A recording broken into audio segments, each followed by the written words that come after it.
Welcome to Charging the Agency Frontier. Today I'll be interviewing Steve Heroux with more than 22 years of success in sales and sales leadership. He's generated tens of millions of dollars in sales. He's helped thousands of salespeople achieve success and reach the top 1% of his field in multiple industries.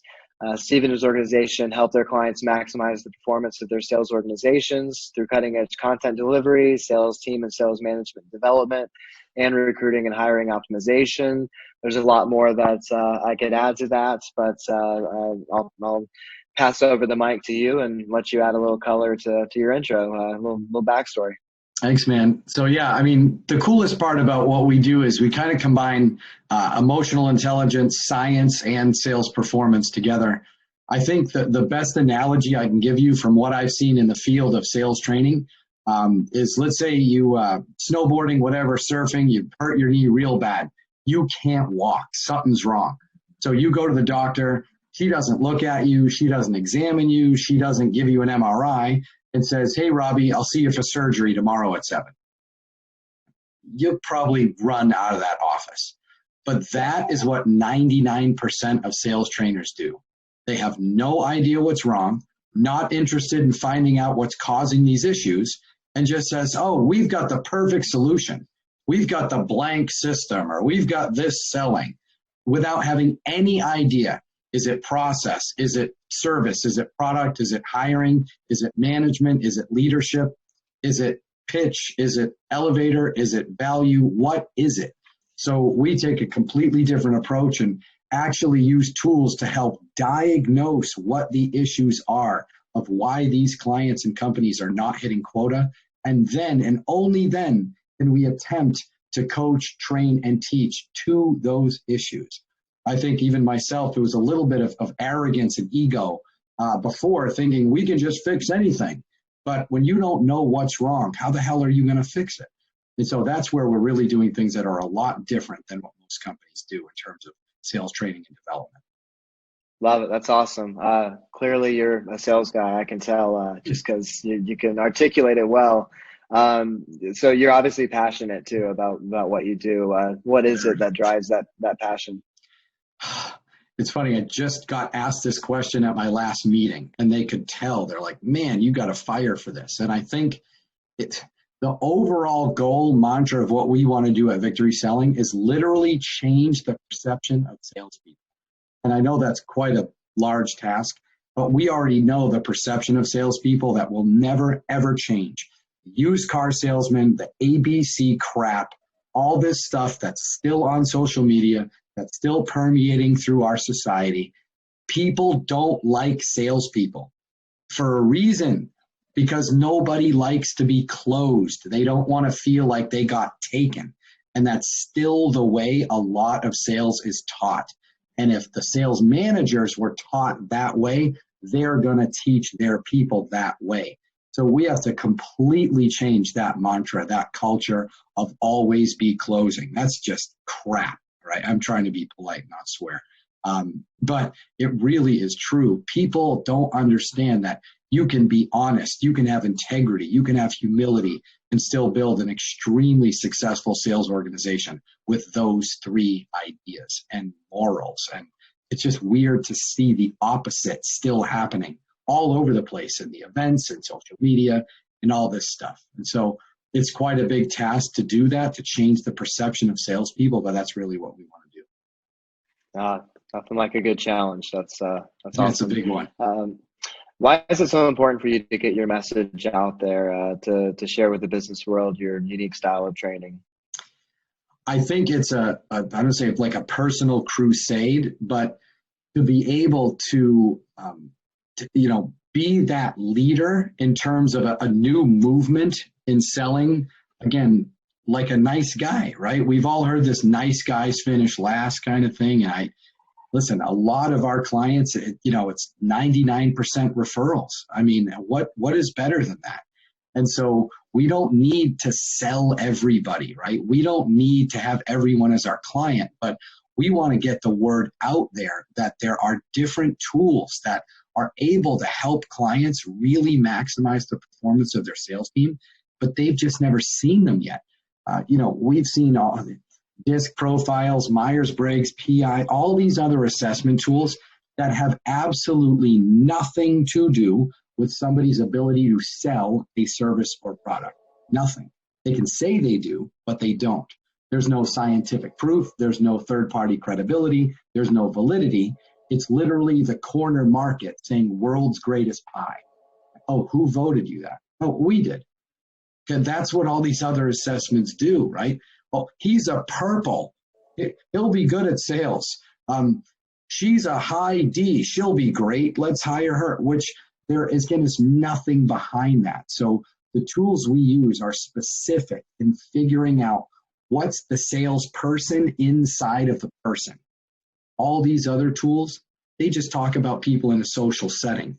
The ones that we use can literally dive down and tell us exactly where people are short, exactly what they're lacking, so we can start helping them on whatever it might be, their mindsets, their self-limiting beliefs, their skill set, their process. That's what this tool does. We call it a sales DNA test, by the way. That's what we do. And it's been just crazy to see the results and what people never knew about themselves. And literally every person, every company's like, I wish I knew about this 20 years ago. And so it's just bringing something new to the market that's been around, but nobody seems to know about it. So that's where we're really excited to share this with people. Love it. All right. Would you say most companies and salespeople hit their goals or don't hit their goals? And if not, what's the main reason? So roughly 75% of companies don't hit their goals. About 23% of salespeople exceed their quota. So most of people are not hitting their numbers. And the reason is they're not diving into why they're not hitting numbers. They just do the age-old BS of, we just need to make more calls and sales is a numbers game and all this garbage. That is not true. Sales is a skills game. It is not a numbers game. And if you keep telling your people that, you're killing their productivity. And the easiest analogy I can give you is Charles Barkley. If you've ever seen Charles Barkley swing a golf club, I mean, holy crap, right? I mean, it looks like a baby giraffe trying to stand up. I mean, it's just, you feel pain for him. And Charles Barkley's been playing golf for 25 years, and he's terrible, right? He's worse today than he was 10 years ago. But he's hit 3 million golf balls. It's not a numbers game. If it was, he'd be a 5 handicap. Yeah. He's got to fix his swing.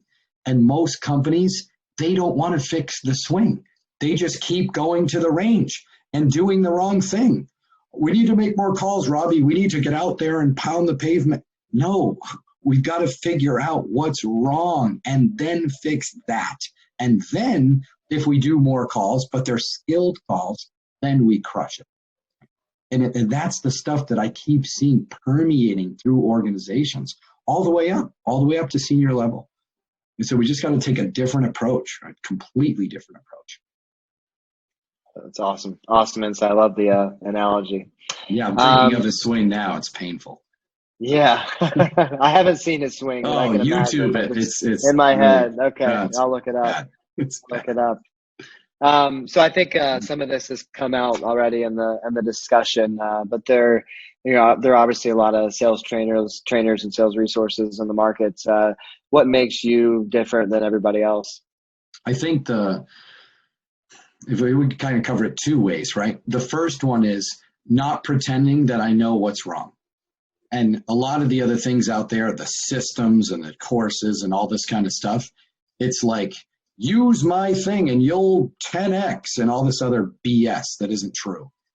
We got to figure out what is wrong first, right? That's kind of step 1 if we're working with a client. However, if we're working with an individual, the thing that I want to get across is my content is not Steve's way or the highway.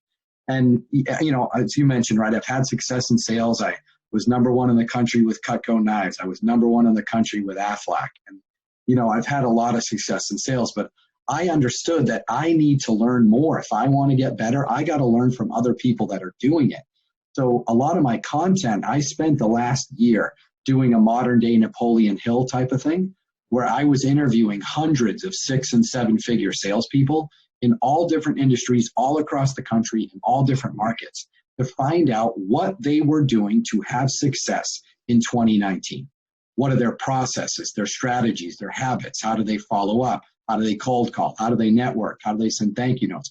I literally figured out all the best practices of the top 10% of salespeople, and I took all that data and built all of that into my content and into my courses, into Six Figure Sales Accelerator.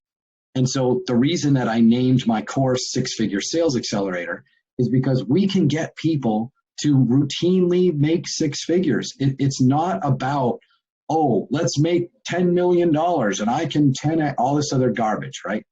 Can we get people from 60, 70 grand to 100, 110?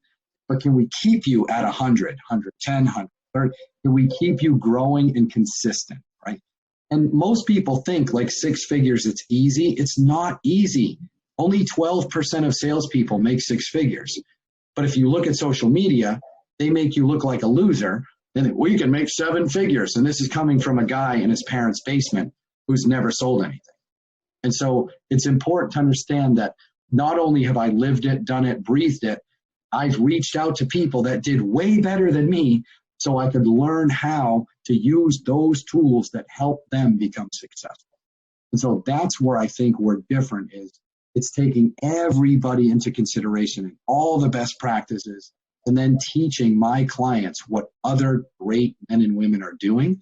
It's not all about what I do, because maybe what I do doesn't work for somebody. Right? Maybe what someone else does doesn't work for me. So it's about giving them all the options of what works, and then you guys just pick what you want.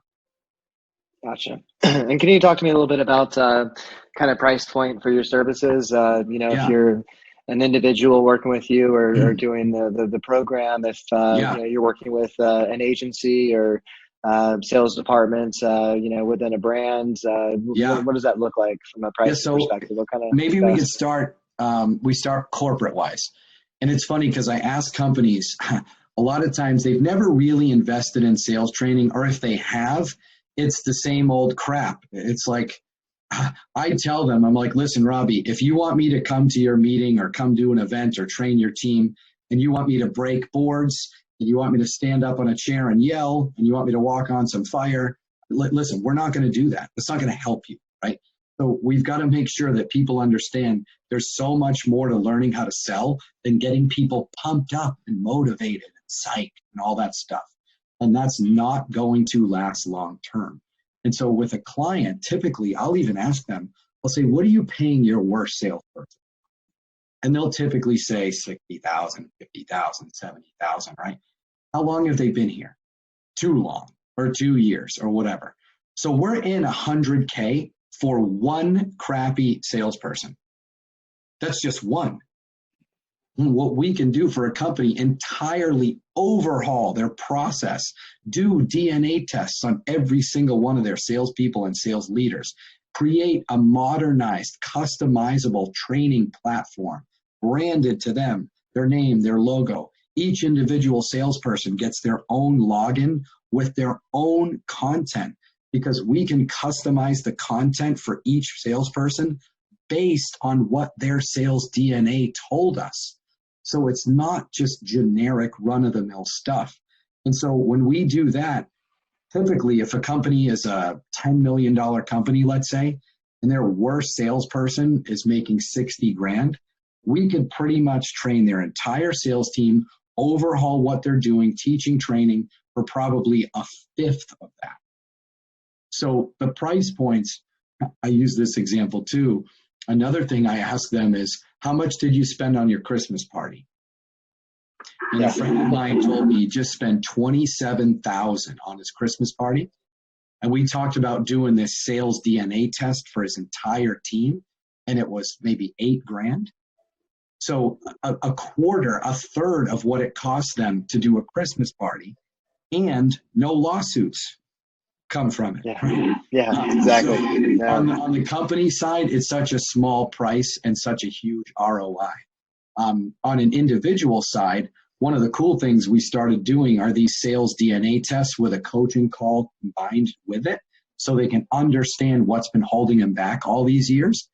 And was trying to figure out the price, and I'm like, okay, people spend $300, $400, $500, $1,000, $3,000, $10,000 for a weekend event, and those people will remain nameless, which you know. That isn't going to help them figure out inside, why can't I close, right? So we do that sales DNA test and that hour-long coaching call for $497.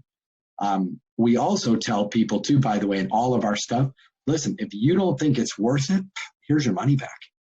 I mean, we're fully transparent. We know it's going to help people, but if they don't think it is, dude, here you go, man. And the course itself, Six-Figure Sales Accelerator, is $1997. And so when we talk to people about how much they've invested in themselves, again, most people don't spend money on themselves, and we tell them, hey, okay, it's $2,000. Many of them have spent that in other things, events, and so on. But I know people that stood in line for 3 days to get an iPhone for $1,500, and they still don't know how to use the one that they bought last year that they stood in line for 4 days for. Right. But they'll spend $1,500 on this. Right. But they won't spend $1,500 to go from 80 grand to 140, right? And so we just look for the people that understand that they need to invest in themselves. And we were talking, before this call with another Jen, was like, how much did you spend to build all this infrastructure out and use Lightspeed for your training and record all your content? And it's a ton of dough, right? 6 figures plus. But if I want to be world-class, right? We want Victory Selling to change the game. So we got to invest. We need the tools, just like a salesperson. If you want to make consistent 6 figures, you've got to invest. And by the way, $2,000 won't even cover your books for your first class in law school. And I'll ask you this, Robbie. Do you know what the median attorney earns? Median salary for an attorney? 120. Close. 108. But what do you have to do? Oh, just 7 years of school, just $300,000, no big deal. Then you get to earn 108, right? Yep. A doctor's 10 years and $400,000. And a doctor's median salary is 188. But a salesperson will balk at $2,000 to make that or more without having to spend 7 years. And so it's all perspective, right? And so we just look for people that see value in investing in their skill sets, mindsets, belief systems. And I think that's why we have such great results with people. Yeah, I mean, it totally makes sense. I've been in the agency business for 20 years and was an agency owner of 10 years and in leadership roles on the sales and marketing side, matchmaker the last 6.5 years. And sales is, really the name of the game for me personally. And it's taken years to refine and so much, working with coaches, working with consultants, working with reading books. Just constantly investing in myself and back into what I'm doing. And it makes a huge difference, obviously, in terms of what's possible. So think about what you guys do, Robbie. Sorry, buddy. Think about what you guys do as marketing agencies, right? People pay you, right, and companies and agencies to get them leads, right? And so you'd probably figure, well, maybe we should learn how to actually convert the leads. But they don't do that. They just say, we need more leads. If I cannot tell you how many salespeople have told me, whoa, I just need more leads. I just need more leads. Listen, if you keep pouring water into an empty bucket, right, with holes in the bottom, right, it's still going to be empty. You got to fix the holes. You can't just buy more leads. And so that's why we work with a lot of different marketing companies and other partners that they understand, listen, the sales team is important. The leads are only as good as the salespeople closing the leads.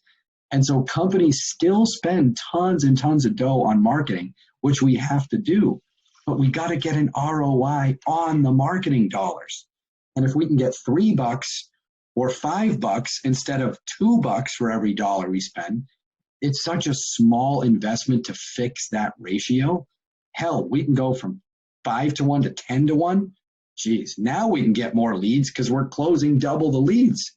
So it's all tied in together. They're two different animals, marketing and sales, but they have to work together, right? They have to work together. One is just not enough. Yeah, totally agree.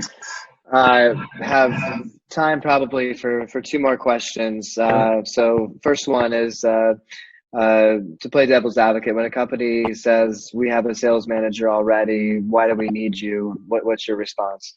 So I think that's a really great question. And it's funny that the companies that say that to me typically aren't hitting numbers. Right. And it's quite a simple answer. It's like, Robbie, you just told me you haven't hit numbers in 6 quarters. I'm here to help your sales manager, right? I'm your friend. Sales managers, most of the ones that I know, are spread too thin. It's not that they don't want to help or can't help or whatnot, but they just don't have the bandwidth, right? That's one thing. Because you can't spend all day, every day with all your people, right? You've got to have other functions. And the second thing is this is an epidemic in sales. Many companies, they just take their best salesperson and make them the sales manager. Right? These are two completely different skill sets. And it's literally like saying to somebody, hey, Robbie, I know you're a point guard. Why don't you play center the rest of the year? Yeah. Like, wait, what? Well, yeah, you're good at basketball. Just play center. Like, so there's not a lot of support I see when sales managers get hired or promoted or whatever, because they've never learned how to coach, to lead, to inspire, to relate, to have people's backs. And so that's a huge part of what we do, because part of our stuff is teaching and training sales managers how to be leaders, not how to be managers. Right? So that's a big thing we'd love to keep helping companies with. Love it. All right. So another question I wanted to get to is clients, friends, colleagues, peers, all the time find it hard to get good salespeople and hire good salespeople. Do you have any advice for those struggling with making a hire? Man, it is huge. And it's not, I don't know, we have tons of time, but I'll kind of give you the Cliff's Notes version. One of the tools that we use, we call it a candidate assessment. And so many companies, they can't find good salespeople and they don't know why. The problem is it's their entire process, right? It's from second one where they're not writing the ad properly. Right? If you don't have the right verbiage in the ad, you're not going to attract the right candidates. Second thing is they don't know how to do the evaluating of the salespeople. So they're hiring for a position, they get 50 resumes, and they look at the resume, spend all this time on resumes trying to figure out who should we talk to, who should we not. Some companies even have programs where they run a resume through a scanner that picks out keywords. Well, here's the weird part. 70% of resumes are BS. 70%. So you can't even use a resume because most of them are fake. So what we do is instead of that, we kind of teach people the process from the beginning of, listen, you're not even going to look at a resume. We're going to create an assessment tool for you that you're going to send immediately to your candidates. But what's cool about the tool we use is we take input from the client first. We say, Robbie, tell me what you're looking for in your ideal medical device salesperson in Poughkeepsie, New York with this market. So we're taking your ideal version of what that salesperson should look like. Then we match that with the 1.9 million salespeople worth of data we've already evaluated. And we know where the top 10% are in terms of skill sets, mindsets, belief system. We then build that assessment specific to that sales role in that city with that clientele. And so that's what we measure the candidates on. And the crazy part is when clients use these assessment tools, we can't tell them who to hire, obviously, but we give them a recommendation. It's either really highly recommend you interview Robbie, maybe you interview him, maybe you don't. Do not waste your time with this guy. And here's the math. And this is crazy. And when I found out about this, it blew my mind.